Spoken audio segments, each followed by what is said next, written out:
Alright, we're going to do I was asked to do a quick little demo on how I do my pressure flaking on my slabs and things. We have a large slab here. I have a little grinding stone, a small pressure flaker, the larger tip, a piece of rubber belting that for a notch pad. I have a notch cut in it. Leather hand pad. So first thing we're going to do is we're going to braid this here back.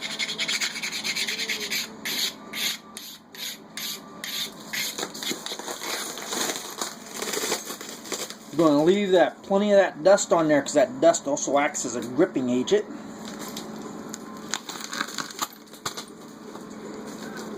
We'll start up here at the tip. You notice I have my hand locked into my leg. I have my pressure flaker gripped into my hand, but it's in there real loose. And when I pressure flake, I lock my arm and my hand and everything against my body. I have this hand locked into my leg. I'm going to push in and just give a quick little pop outwards. I'm building up pressure. Give a little quick pop outwards. Space down ways. So when we're spacing, we're staying out of this negative bulb. There's a negative bulb right here. We're going to space on down here so when our next flake expands out, it doesn't come in contact with this bulb. It'll come out, catch this line, and come out and around. Fold it out over. So there's none of that flake comes in contact with your rubber pad. Lock everything in. Press in and down.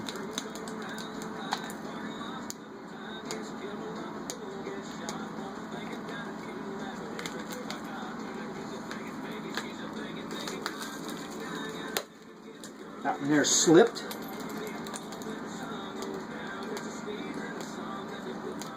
You notice I'm trying to get these little hang flakes here off, because what those will do is that will kill the energy. Okay, it'll stop the energy of the next flake. Re-braid here a little bit. Way out there.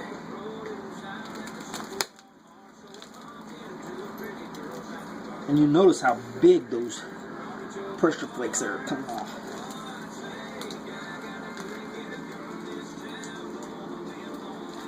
Space it out.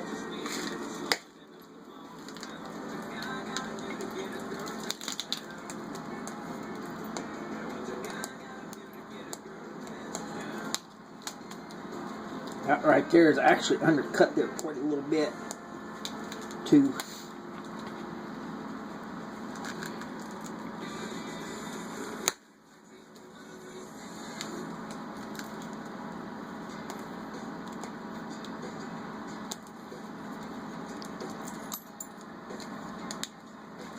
See how large those are? They almost look like percussion stars when they come off there.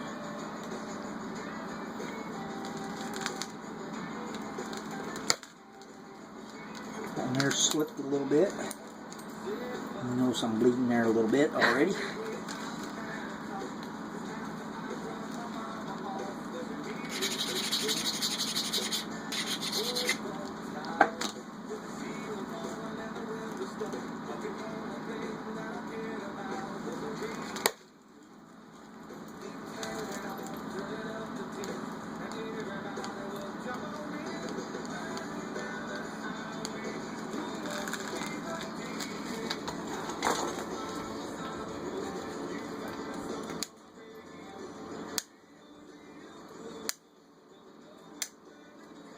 Pop those off so it'll kill the energy of that next flake.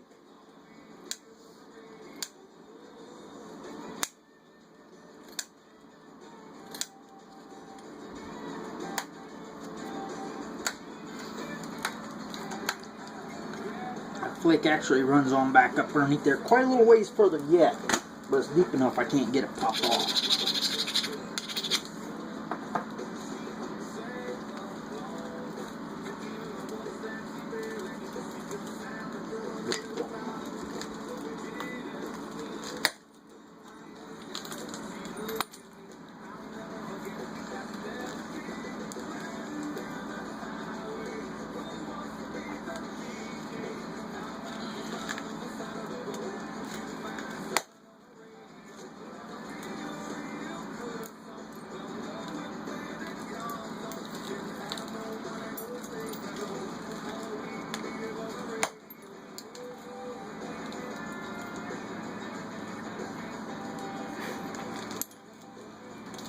See how those all travel quite a ways across there.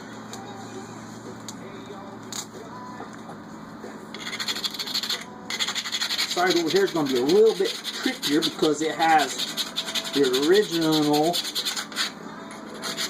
face of the rock. The angles are off just a little bit here.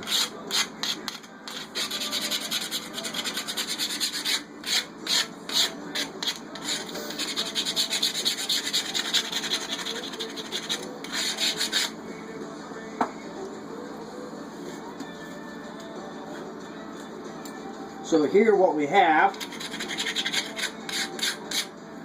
is this right here. That angle is running the wrong direction. So I'm going to start down here and run my flakes across there and see if we can't get them to match up. If I start up here, the angle's all wrong. It's just going to slip off and we're going to end up with a real short little flake or a little hinge. So we're going to start right here where this angle starts to go back the other direction. First flake. Your first flake will normally come off a little bit more rounded because it doesn't have any of the edge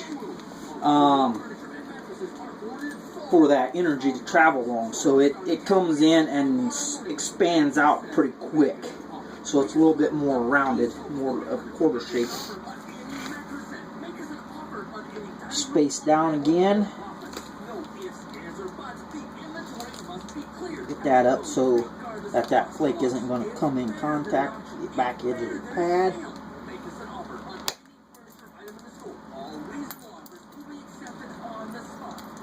And you notice that flake right there is well over an inch long.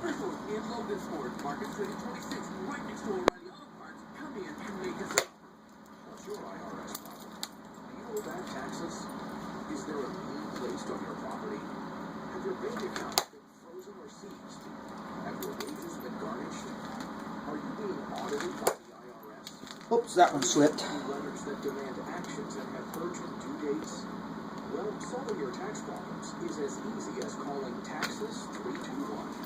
The IRS is the largest collection agency in the world. With the best representation to give you peace of mind.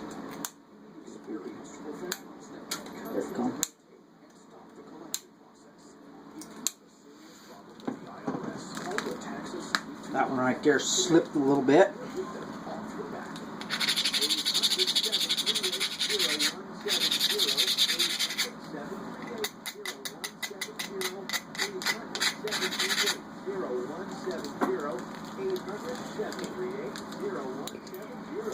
Back up here, space down ways again.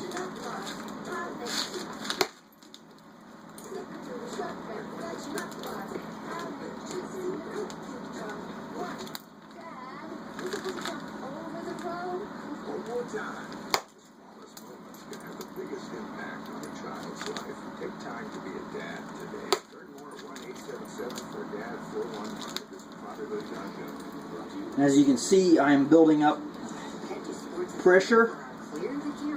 As I'm building up pressure to try to push that flake all the way across. So I'm applying pressure straight across the face of that slab, then giving a quick little outward pull to shoot that energy across the face.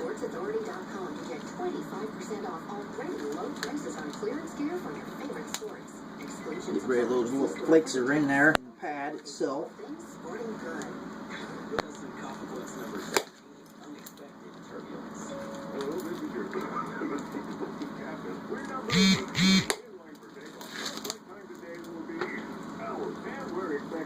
Right there's a large slab. It's all cleaned up. Shot the flakes across. Some of these flakes are over an inch long coming across there, and they look like percussion scars. Now then, we'll do the same on the other face,